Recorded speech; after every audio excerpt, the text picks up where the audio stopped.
వృత్తి మహిళా సాధికారతపై చర్చించబోతున్నారు. Viksit Bharat 2047 theme India పాత్ర థీమ్తో సమావేశం నిర్వహిస్తున్నారు.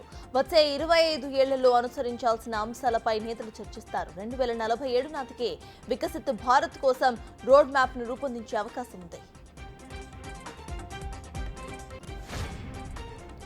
రాష్ట్ర హక్కులను దెబ్బతీయటం, నిధులు విడుదల చేయకపోవడంతో నీతి ఆయోగ్ సమావేశాన్ని తెలంగాణ బహిష్కరించింది. కేంద్ర బడ్జెట్లో చూపిన వివక్షకు వ్యతిరేకంగా తాను సమావేశానికి హాజరు కాబోనని రేవంత్ రెడ్డి శాసనసభలో ప్రకటించారు.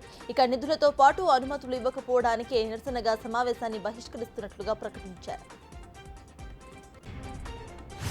వైసీపీ అధినేత జగన్ మరోసారి బెంగళూరుకు వెళ్లారు. వినుకొండలో హత్య జరగడంతో హుటాహుటిన బెంగళూరు నుంచి అమరావతికి వచ్చిన జగన్ ప్రత్యేక విమానంలో సతీమణి భారతితో కలిసి బెంగళూరుకు చేరుకున్నారు. వారం రోజుల పాటు అక్కడే ఉండబోతున్నట్లు సమాచారం. అసెంబ్లీ సమావేశాలు చివరి రోజు హాజరు కాకుండానే వైసీపీ అధినేత బెంగళూరుకు వెళ్లిపోయారు.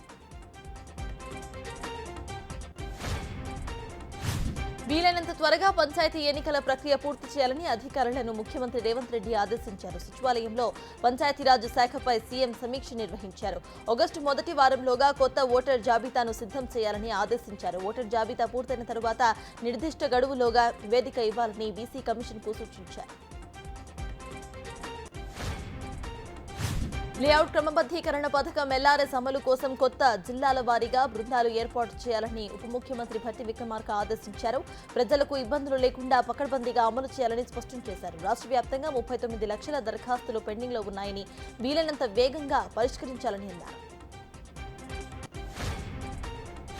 అసెంబ్లీ సమావేశాలు ముగిసేలోగా కాళేశ్వరం ఎత్తిపోతల పంపులను ఆన్ చేసి ఆయకట్టుకు నీళ్లివ్వకపోతే తామే ఆన్ చేస్తామని కేటీఆర్ చేసిన హెచ్చరికలపై కాంగ్రెస్ మంత్రులు, నేతలు సీరియస్ అయ్యారు. ప్రాజెక్టు కూలిపోయేలా కట్టి రైతుల జీవితాలతో చెలగాటమాడిన బీఆర్ఎస్ కు ఇలాంటి హెచ్చరికలు చేయటం సిగ్గుపడాలంటూ ఫైర్ అయ్యారు. ఇక కేటీఆర్ మాటల ప్రకారం అన్నారని నీళ్లు వదిలితే ఆ ప్రాజెక్టు కొట్టుకుపోతుందని నేతలు వ్యాఖ్యానించారు. తెలంగాణకు వర్షం ముప్పు ఇంకా వీడలేదు. గత వారం రోజులుగా భారీ వర్షాలతో ప్రజలు సతమతమవుతూనే ఉన్నారు. అయితే మరోసారి వాతావరణ శాఖ హెచ్చరికలు జారీ చేసింది. రాగల 24 గంటలు తెలంగాణ వ్యాప్తంగా కుండపోత వర్షాలు కురుస్తాయని వాతావరణ శాఖ హెచ్చరించింది. నిజామాబాద్, కామారెడ్డి, మెదక్ జిల్లాలో భారీ నుంచి అతి భారీ వర్షాలు కురిసే అవకాశం ఉందని సూచించింది. ఏఐ ఆధారిత చాట్ బాట్ సేవలను అందిస్తున్న చాట్ జీపీటీ మాతృ సంస్థ ఓపెన్ ఏఐ కొత్త విభాగంలోకి అడుగుపెట్టింది. గూగుల్ గుత్తాధిపత్యానికి చెక్ పెట్టేలా సర్చ్ జీపీటీ పేరుతో కొత్త సర్చ్ ఇంజిన్ కు ప్రకటించింది. అయితే ఇంటర్నెట్లోని రియల్ టైమ్ డేటాను ఏఐ ఆధారిత సర్చ్ ఇంజిన్ యూజర్స్ కు అందించబోతుంది.